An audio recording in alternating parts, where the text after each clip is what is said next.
person such as myself, but I'm gonna take a stab. On page 1 of the application, existing uses are listed to include retail seafood sales and residential homes. Several lines down, when asked if the access was a paved or an unpaved road, the response was yes. And only Front Street is given as an access. I point this out because if 4 incorrect statements are made on the application cover sheet, please be cautious in considering the subsequent information, which I have found to be at odds with each other in various locations. Page 11 of the City Planning Commission analysis indicates that currently zoned core commercial tar box house is proposed to be a multifamily with no maximum number of units in that chart. In another section, it's included as one of a limited number of lots. Which is it? Might this be carte blanche gift to the developer?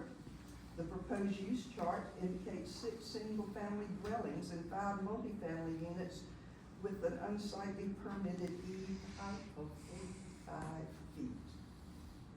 How many families will be accommodated in each of the latter units? 3, 10, 40? The 6 lots could be subdivided for phase 1? I was only able to find parking space allocations noted as 1 per boat slip. Well, how many will be provided for each unit, both for the single and multifamily housing? The vast majority of owners or renters will have at least 2 vehicles and possibly a golf cart and a boat. I'm concerned about emergency vehicular traffic for the Cannon Street portion, as only 1 two-way street is shown along the northeast property line, which incidentally infringes on the proposed buffer. I implore you to please be exceedingly cautious with phase 3, which will potentially add 80 dwellings or 150 hotel rooms to the area at the foot of Queen. Massing 35-foot high structures or a single 45-foot building along the riverfront completely alters the nature of the historic district, and as found at the western end of Front Street some 50 years later, mistakes in placement can be very hard to undo. Additionally, Cannon Street drainage basin goes through the former United Way property to the river without backflow prevention and already results in flooding on many properties. It took 2.5 days for 6 inches of water to drain from the back of our property after the most recent storm. Will the completed development of Tar Box 2 parcel require mitigation to assure drainage to at least the extent now existing? Will raising the land height at these sites result in flooding in lower nearby areas due to extreme inclement weather? Will the developers hold some liability for damage, real or personal property, should additional flooding occur, with the all affected property owners having to litigate this?